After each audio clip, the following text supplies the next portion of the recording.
ಶಾಕುನಿ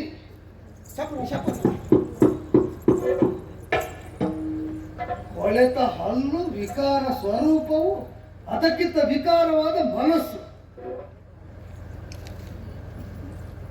ನೀನೆಂತದಕ್ಕೆ ಬಂದದ್ದು? ತಂಗಿಯ ಹಿತ ಕಾಯುವುದಕ್ಕೆ. ನನ್ನದಾಗೆಲ್ಲ ಮಾತಾಡಿದ ಅವಳಿಗಾಗಿ. ಯುಕ್ತಾಯುಕ್ತ ವಿವೇಚನೆ ಇಲ್ಲದವ ಹಿತ ಕಾಯುವ ಚಂದ ಇದು. ತಿಳಿ ನೀರ ಕೊಳದಂತೆ ವಿರಾಜಿತವಾದಂತಹ ಈ ಹಸ್ತಿನೆಯ ಸಾಮ್ರಾಜ್ಯದಲ್ಲಿ 5 ಕಮಲಗಳಂತೆ ಅರಳಿ ನಿಂತಹ ದೇವತಾನುಗ್ರಹಗಳು ಪಾಂಡವರು ಅಂದರೆ ಅದನ್ನು ಹೇಗಾದರೂ ಈಗ ಕುಲಗಿಡಿಸಿ ಕದಡಬೇಕಿದನ್ನು. ಮೊದಲೊಂದು ಆನೆ ಕಿತ್ತು ದೇವರಿಗೆ ಪುರಾಣ ಹೇಳ್ತಾನೆ ಅವ. ನಿನ್ನ ಊರಲ್ಲಿ ಉತ್ತರಾಖಂಡ ಮಾತ್ರ ಪಾರಾಯಣ ಮಾಡುವುದಾ? ಬಾಲಕಾಂಡ ಮಾಡುವುದಿಲ್ವೇನೋ ರಾಮಾಯಣದಲ್ಲಿ? ಶಾಪ ಸಿಕ್ಕಿದಾಗ ಕಾಡಿಗೆ ಹೋದದ್ದು ತಪ್ಪು, ಮಿಥುನಾವಸ್ಥೆಯಲ್ಲಿದ್ದಂತಹ ಹರಿಣಗಳಿಗೆ ಹೊಡೆದದ್ದು, ನೀರು ಕುಡಿಯುವಾಗ ಆನೆಗೆ ಹೊಡೆದದ್ದು ತಪ್ಪೆ. ಆನೆಗೆ ಹೊಡೆದ ತಪ್ಪಿಗೆ ಪೀಠ ಬಿಡಲಿಲ್ಲ ದಶರಥ. ಧಾರ್ಮಿಕರಾದವರು ಅಚಾತುರ್ಯ ಮಾಡಿದರು, ಆ ಅಚಾತುರ್ಯವು ದೈವಾನುಗ್ರಹಕ್ಕೆ ಹೇತುವಾಗುತ್ತದೆ ಅಂತ ದೇವನಿರ್ಮಿತ ಪಾಯಸದಿಂದ 4 ಮಂದಿ ಮಕ್ಕಳು ಉದಿಸಿ ರಾಮಾಯಣ ದೃಷ್ಟಾಂತ ಒದಗಿಸಿದರೆ ಊರು ಬಿಟ್ಟದ್ದು ಯಾಕೆ ಅಂತ ಇವ ಊರಲ್ಲಿ ಇರ್ಬೋದಿತ್ತಲ್ಲ. ಅವನ ಊರು ಅವರಾಜನಾದದ್ದನ್ನು ಯಾವಾಗ ಬಿಡಬೇಕು, ಯಾವಾಗ ಹೋಗಬೇಕು ನಿರ್ಣಯಿಸುವುದಕ್ಕೆ ಶಕುನಿ ಅಲ್ಲ, ಪಾಂಡು, ಚಕ್ರವರ್ತಿ ಪಾಂಡು. ಸಾಮಂತರ ಯೋಗ್ಯತೆಯೂ ಇಲ್ಲದವರು ಚಕ್ರವರ್ತಿಯ ಚರ್ಯೆಯ ಬಗ್ಗೆ ಮಾತಾಡ್ತಾರೆ. ಶಾಪ ಸಿಕ್ಕಿದಾಗ ಅನುಚಿತವಾದ ಕರ್ಮವನ್ನು ಮಾಡಿದಂತಹ ಸೌದಾಸ ಶಾಪಾವಧಿ ಮುಗಿದ ಬಳಿಕ ಪೀಠ ಏರುವಾಗ ನೀನು ಆಗ ಹಾಗೆ ಮಾಡಿದ್ದಿ, ಆದ್ದರಿಂದ ಪೀಠಕ್ಕೆ ಬಾಹಿರ ಅಂತ ವಸಿಷ್ಠರು ನಿರಾಕರಿಸಿದ್ರ. ಶಾಪದ ಅವಧಿಯಲ್ಲಿ ಶಾಪ ನಿಮಿತ್ತವಾಗಿ ಏನು ಮಾಡಿದರೂ ಸಿಂಹಾಸನಕ್ಕೆ ಬಾಹಿರತೆ ಬರುವುದಿಲ್ಲ. ಅರ್ಥ ಮಾಡಿಕೋ. ಬುದ್ಧಿ ಇದ್ದರೆ ತನ್ನ ಪ್ರಾತಿನಿಧ್ಯವನ್ನು ಧೃತರಾಷ್ಟ್ರನಿಗೆ ಆರೋಪಿಸಿ ಹೊಳೆಯನ್ನು ಭೀಷ್ಮರಲ್ಲಿ ಇಟ್ಟು ಕೊಟ್ಟು ನಡೆದ ಪಾಂಡು ಬದುಕಬೇಕಾದ ವಿಧಾನದಲ್ಲಿ ಬದುಕಿದ್ದಾನೆ. ಸ್ವರ್ಗ ಸಾಧನೆಗೆ ಮಕ್ಕಳನ್ನು ಪಡೆದರು. ಪೈತೃಕವಾಗಿ ಸಿಕ್ಕಿದ ರಾಜ್ಯಕ್ಕೆ ಅವರೇ ಆಡಳಿತಾಧಿಕಾರಿಗಳಾಗುತ್ತಾರೆ, ರಾಜನ್ಯ ಕುಲಜರಾಗಿ ರಾಜ ಪ್ರಾತಿನಿಧ್ಯವನ್ನು ಹೊಂದಿ. ಮದುವೆಯವರೆಗೆ ನೀನು ಕಾಯುವುದು ಬೇಡ. ಜನ್ಮದಿಂದ ಪ್ರಮಾಣಬದ್ಧವಾಗಿ ಧರ್ಮಜನೇ ಪ್ರಭು ಅಶರೀರವಾಣಿಯಿಂದ ತೊಡಗಿ ಭೀಷ್ಮವಾಣಿಯ ತನಕ ಅದನ್ನೇ ಸಾರುವಾಗ ನಾನಿಲ್ಲಿ ನಿರ್ಣಯಿಸಿ ಹೇಳ್ತಾ ಇರುವುದು. ಇಲ್ಲಿಗೆ ಅಂತ ಸಾರುವಾಗ ಅವನಿಗಿದ್ದ ನೆಲವನ್ನು ಅವನ ನೆಲೆ ತಪ್ಪಿಸುವುದಕ್ಕೆ ನೀನು ಹೊಗಡಿಸಿದರೆ, ಸ್ವರ ಏರಿಸಿದಾಗ ಭೀತನಾಗುವುದಕ್ಕೆ ಎದುರು ನಿಂತವ ಭೀರುವಲ್ಲ, ಕೊಡಲಿ ಕರುಣಿನ ಕುಡಿಗಣ ಕಂಡಿಗ ಮಾತನಾನು ಚಂದ ಬುಡುಪಾಮಯಕ್ಕೆ ಬೋದು ನೋದು ತಂಗವರಿಸಿ ಸಾಲದೇನು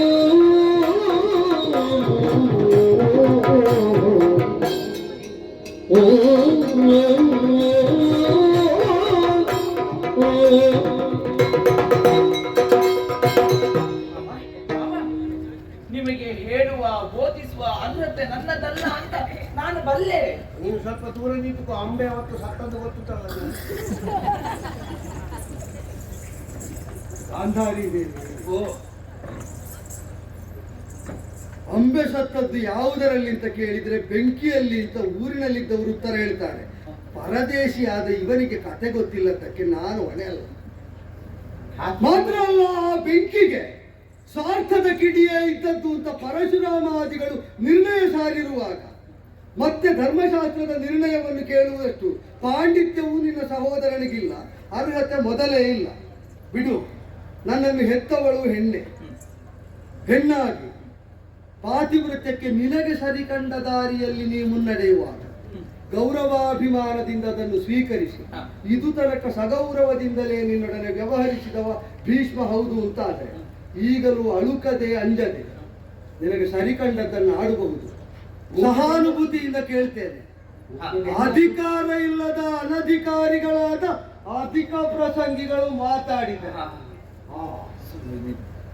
ಮಾಮ, ಏನು ಭಾಗೀರಥಿ ತನೆಯರಾದಂತ ನೀವು ಒಬ್ಬಾಕೆ ನತದೃಷ್ಟಳು ಹತಭಾಗ್ಯಳಾದಂತ ನನ್ನ ಬಗ್ಗೆ ಇಷ್ಟೊಂದು ನಿರ್ದಯತೆ ಸರಿಯೇ? ಯಾಕಮ್ಮ ನಿನ್ನ ಬಗ್ಗೆ ಅಷ್ಟು ರೈತರ ಭಾವ? ದಯವೇ ಇಲ್ಲ ಅವರಿಗೆ, ಕಣ್ಣಲ್ಲಿ ರಕ್ತ ಇಲ್ಲ. ಅಲ್ಲದಿದ್ರೆ ಮತ್ತೇನು? ಹೆತ್ತು ಕೊಟ್ಟೆ ಚಂದ್ರವಂಶಕ್ಕೆ ಪ್ರತಿ ಚಂದ್ರಮರಂತ 100 ಮಂದಿ ಮಕ್ಕಳನ್ನು ಯಾರಿಲ್ಲ ಅಂದ್ರು ನಾನೇ ಎತ್ತಿ ಆಡಿಸಿದ ಮಕ್ಕಳಲ್ವಾ 101. ವಂಶದ ಬೆಳವಣಿಗೆಗೆ ಸಾಲದೆ ಹೋಯಿತೆ. ಸಾಕಾಗದಿದ್ರೆ ಹೇಳುದಪ್ಪ, ಒಂದು 150 ಬೇಕು ಅಂತ ಅವತ್ತೇ ಮಾಡ್ಬೋದಿತ್ತಲ್ಲ. ಹೇಳುದು ಕೇಳಿದ್ರೆ ಗಾಂಧಾರದಿಂದ ಹೊರಡುವಾಗಲೇ ಇವ ಹಿಡ್ಕೊಂಡು ಹೊರಟಾಗ 105 ಮಕ್ಕಳ ಬಗ್ಗೆ ಮಾತಾಡುದು, ಮಕ್ಕಳ ಬಗ್ಗೆ.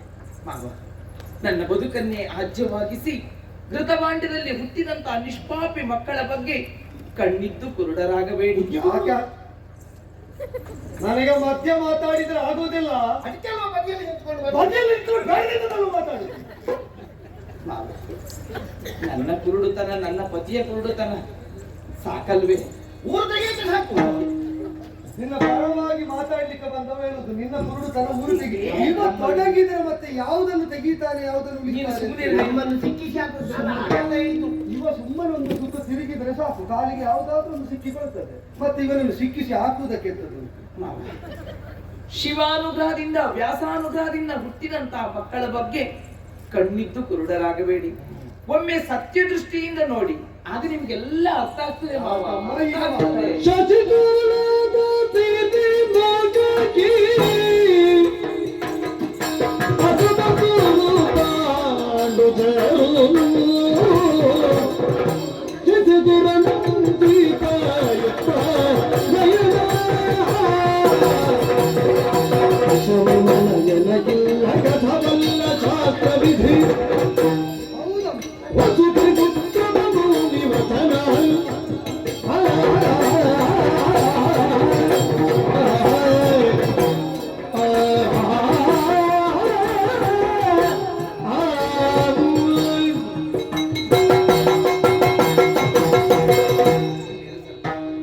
ಶಶಿಕುಲದ ಉಭಯಾಕ್ಷಿಗಳಂತಿರುವಂತಹ ನಿನ್ನ ಸಂತಾನ ಪರಂಪರೆಯೋ, ಕುಂತಿಯೋ ಮಾದ್ರಿಯೋ ಹೆತ್ತ ಪರಂಪರೆಯೋ, ಹ್ಮ್. ಅದರಲ್ಲಿ ವಿಷಮನ ನನಗುಂಟು ಅಂತ ನಿನಗೂ ಖಂಡಿತ ಅಲ್ವೇ? ಅಲ್ಲ, ಏನು ಮಕ್ಕಳು ಹ್ಮ್. ದೊಡ್ಡವರಿಗೆ ಬುದ್ಧಿಗೆಟ್ಟಿರಬಹುದು. ಮುಗ್ಧತೆ ಇದ್ದ ಮಕ್ಕಳನ್ನು ದೇವರು ಅಂತ ಮಾನಿಸುವಂತಹ ಸಂಸ್ಕಾರ ನಮ್ಮ. ಯಾಕೆ ದೋಷ ವಿದೂರತೆಯನ್ನು ದೇವರಲ್ಲೂ ಹೇಳ್ತೇವೆ, ಮುಗ್ಧರಾದ ಮಕ್ಕಳಲ್ಲೂ ಹೇಳ್ತೇವೆ. ನಾವು ಆರೋಪಿಸುವುದಲ್ವೋ ಮತ್ತೆ ಅವರಲ್ಲಿ ದೋಷಗಳನ್ನು? ಏ 101 ಮಕ್ಕಳಿದ್ರೆ ವಂಶಕ್ಕೆ ಸಾಕು. ಯಾರು ಹೇಳಿದ್ರು ನಿನಗೆ ಲೆಕ್ಕ? ಸಾಲದೆ ಸಗರನಿಗೆ ಮಕ್ಕಳೆಷ್ಟು ಅಂತ ನಿನಗೆ ಗೊತ್ತುಂಟ? 60,000. ಸಗರಾಶ್ವಮೇಧವನ್ನು ಪೂರ್ತಿಗೊಳಿಸುವುದಕ್ಕೋ ಸಗರನ ಕಾಮನೆಯನ್ನು ಈಡೇರಿಸುವುದಕ್ಕೋ ಆ 60,000 ಮಂದಿಗೆ ಆಯ್ತಾ? ಇಲ್ಲ.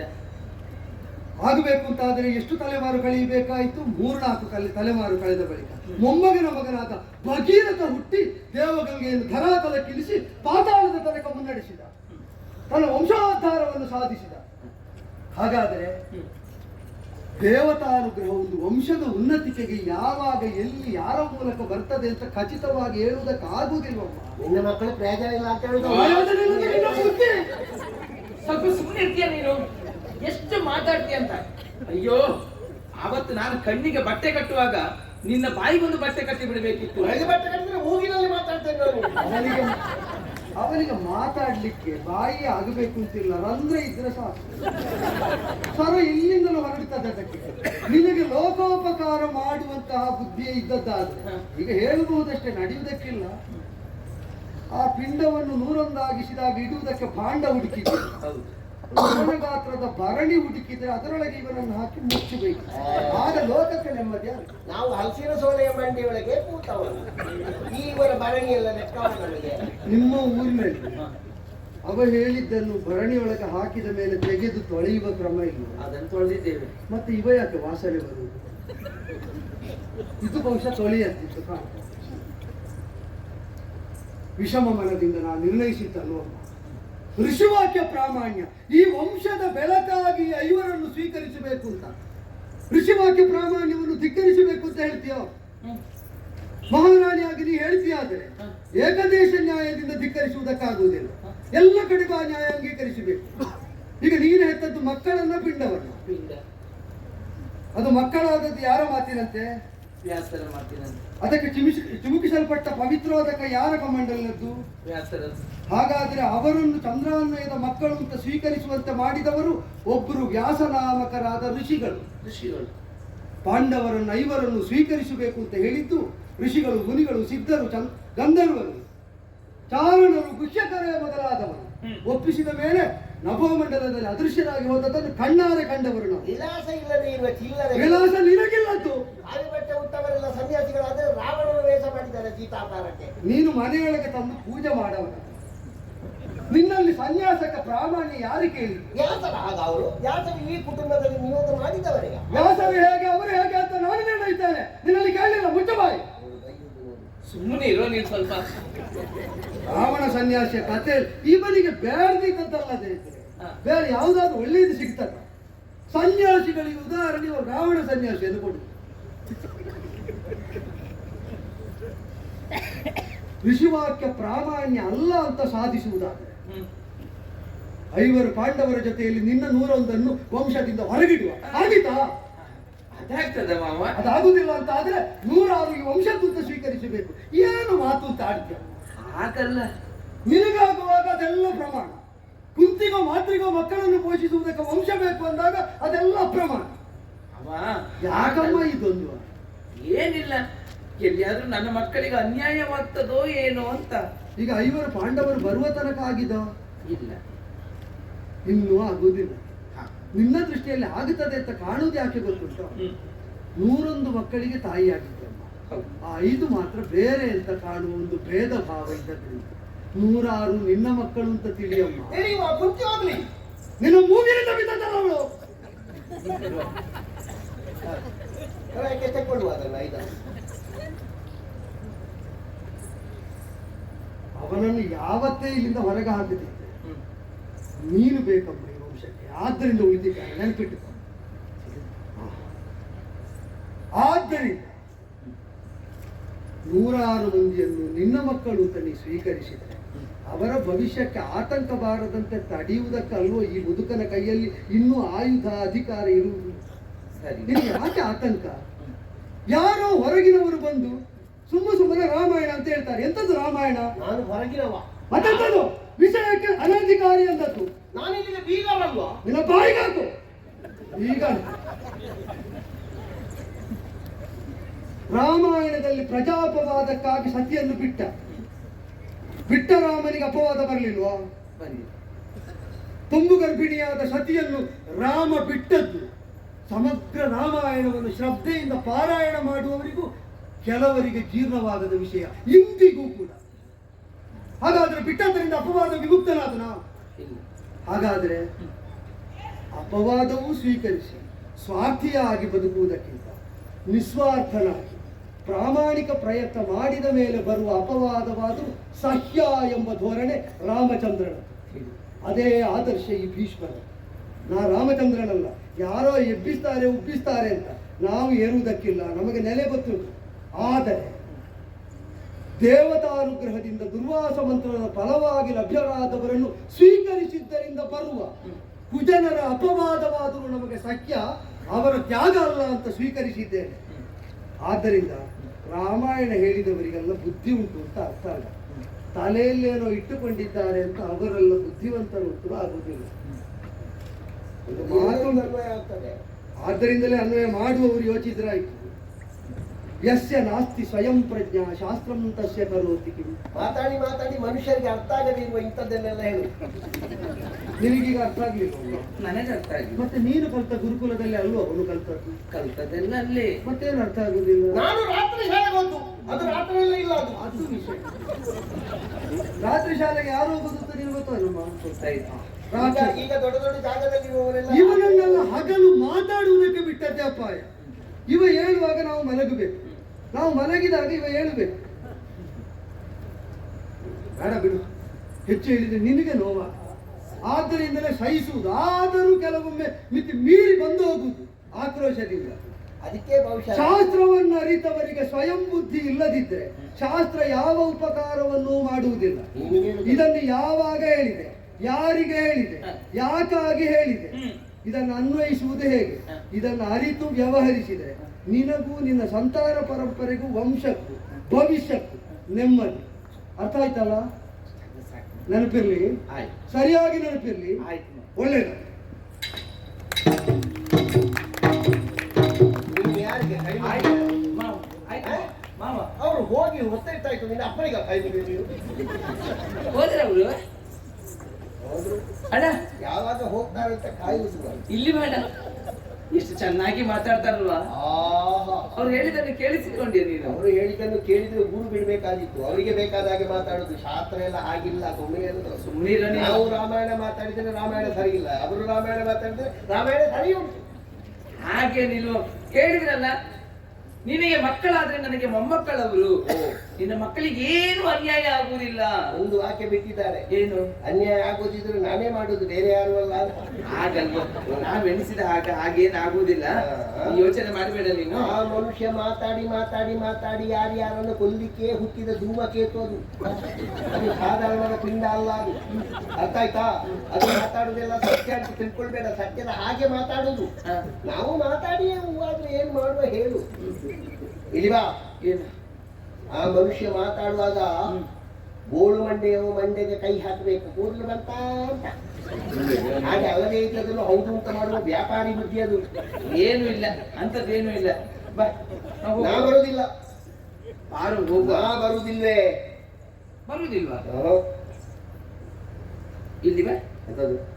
ಬಾ ಇಲ್ಲಿ. ಬರುವುದಿಲ್ವಾ ನೀನು? ನಿನ್ನ ಜೊತೆಯಲ್ಲಿ ನಾನು ಬಂದದ್ದಲ್ಲ, ನನ್ನ ಜೊತೆಯಲ್ಲಿ ನೀನು ಬಂದದ್ದು. ಬರುವುದಿಲ್ಲ ಅಂತ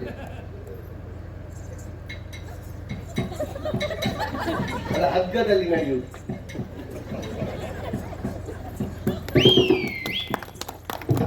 ಸೂಟೆ ಸುಡುಕಲಿ ಮಹಾಪೊಕ್ಕೆ ಅಂತ ಏನ್ ಮಾತಾಡ್ತಾಳೆ ಅವಳು? ನಿನ್ನೊಟ್ಟಿಗೆ ನಾನು ಬಂದದಲ್ಲ, ನನ್ನೊಟ್ಟಿಗೆ ನೀನು ಬಂದದು. ಇವಳನ್ನು ಹತ್ತಿರಾವತಿಗೆ ಕೊಟ್ಟದ್ದೇ ನಾನು. ಹತ್ತಿರಾವತಿಗೆ ಬರ್ಲಿಕ್ಕೆ ಈ ಹೆಡ್ಡಿಗೆ ಗೊತ್ತುಂಟ ಅದು. ದೇವರಾಣೆ ಹೇಳ್ತೇನೆ, ನನಗೆ ನನ್ನಲ್ಲಿ ಬಿಟ್ಟರೆ ಬೇರೆ ಯಾರಲ್ಲಿಯೂ ಪ್ರೀತಿ ಇಲ್ಲ. ಬಾಕಿದವರು ಸತ್ತು ಮಣ್ಣು ತಿಂದೋಗ್ಲಿ, ನನಗೆ ಯೋಚನೆ ಪರೋಪದೇಶ ಪಾಂಡಿತ್ಯ ಮಾಡ್ಲಿಕ್ಕೆ ಬಂದು ನೋಡಿ. ಈಗ ಬಂದು ಕೂತರು ನೋಡಿ. ಇತರೊಳಗೆ ಬರ್ಲಿಕ್ಕೆ ಏನಾಗಿತ್ತು ಅವರಿಗೆ? ಸ್ವಾರ್ಥ ಅಂತ. ಸ್ವಾರ್ಥ. ಸುಮ್ಮನೆ ವಿರಾಮ ಮಾಡುದು. ಆಗ್ಲೇ ಬರ್ಬೋದಿತ್ತಲ್ಲ. ಎಲ್ಲರಲ್ಲಿಯೂ ಅವರವರಿಗೆ ಕರ್ತಿಗದ ಕಟ್ಟು ಸ್ವಾರ್ಥ ಉಂಟು. ನಾಳೆಯಿಂದ ನೋಡಿ ಹತ್ತಿರಾವತಿಯ ಭವಿಷ್ಯವೇ ಬದಲು ಮಾಡ್ತೇನೆ ನಾನು. ಯಾರಿಗೂ ನಿದ್ದೆ ಇಲ್ಲ ನಾಳೆಯಿಂದ. ಅಷ್ಟು ಕಾರ್ಯಕ್ರಮ ನಿಮಗೆ ಹೇಳ್ತೇನೆ ಆಯ್ತಾ? ಕಾರ್ಯಕ್ರಮ ನೋಡಿ. ಗಲಾಟೆ ಆಗ್ಬೇಕಾದ್ರೆ ತುಂಬಾ ಕೆಲಸ ಇಲ್ಲ. ಒಬ್ಬಾಕೆ ತಾಯಿಯ ಮಗುವಿಗೆ ಇನ್ನೊಬ್ಬಾಕೆ ತಾಯಿಯ ಮಗು ಒಂದು ಕೊಟ್ಟರೆ ಸಾಕು, ಅಲ್ಲಿಂದ ಆರಂಭ ಆಗ್ತದೆ. ಏನೇ ನಿನ್ನ ಮಗ ನನ್ನ ಮಗನ ಬರೀತಾರೆ, ನಿನಗೆ ಕಾಣುತ್ತಿದ್ದೇನೆ ಮಗು ಬರ್ತದೆ, ನಾನು ಹೇಳ್ತದ ಶುರುವಾಗ್ತದೆ ಗಲಾಟೆಗೆ. ನಾಳೆಯಿಂದ ಅದು ಮಾಡ್ತೇನೆ. ಏನ್ ಮಾಡ್ತೇನೆ ಗೊತ್ತುಂಟಾ? ಮಕ್ಕಳು ತಾಗಿ ಹಾಕ್ತೇನೆ.